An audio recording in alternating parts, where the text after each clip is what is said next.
Margaret of Burgundy. Margaret of Burgundy was the sister of Edward IV and Richard III.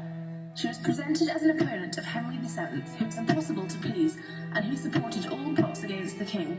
She was outraged by the usurpation of Richard and Henry VII's removal of her trading rights, which had been granted to her by Edward IV. Burgundy was alarmed by Henry VII's succession, especially since his challenge had been financed by France, who were their main rivals. She believed that Henry's claim to the throne was extremely weak. Margaret of Burgundy supported Lambert Simnel, allowed Viscount Lovel and other Yorkists to stay at her court, and acknowledged Lambert Simnel as her nephew, raising 2,000 mercenaries for their rebellion led by German Martin Schwartz. Margaret kept Perkin Warbeck at her court in 1492 and trained him as a Yorkist prince. Many say that she supported them because she wanted to take revenge on Tudor. Burgundy did not intervene in English politics until after the death of Warbeck in 1499. The White Rose Conspiracy. Edmund de la Pole, the Earl of Suffolk, otherwise known as the White Rose, was the brother of the Earl of Lincoln, who had been killed in the attempted Simnel Rebellion. He lived from 1472 to the 30th of April 1513, where he was tragically executed. In 1499, the Earl of Warwick was executed, the last of the major York claimants to the throne. After his execution, Edmund was the next claimant. He pretended to appear loyal to Henry VII.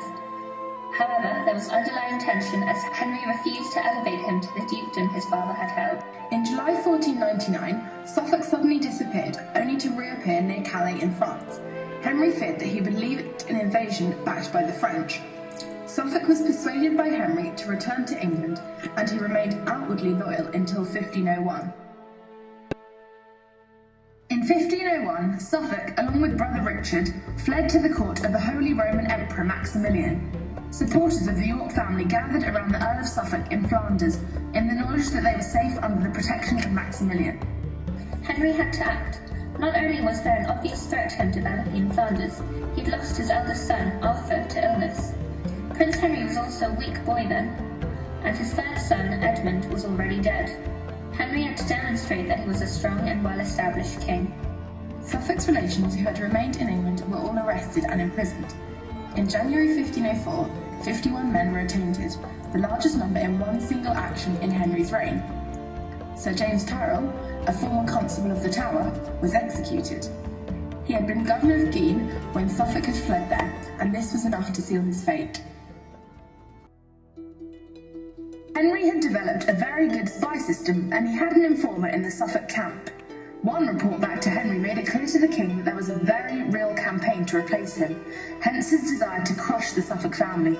An informer infiltrated a secret meeting at Calais and reported back to Henry.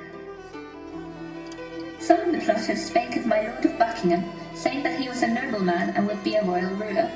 Others there were that spake in likewise of yon traitor, Edmund de la Pole, but none of them spake of my Lord Prince. Faced with a large group gathering in northern Europe, whose sole purpose seemed to be to topple Henry, the king needed a piece of luck to exploit. This luck came to him in 1506. 1506, the Anglo-Burgundy Peace Treaty. Philip of Burgundy and his wife had to take refuge in the port of Weymouth as a result of a storm. He was an unexpected and highly useful bargaining tool.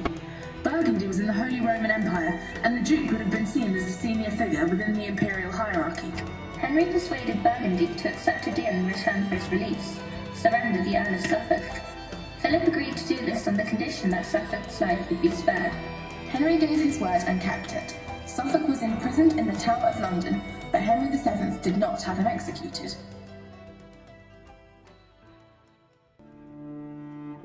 Suffolk was executed, however, in 1513, when Henry VIII was king.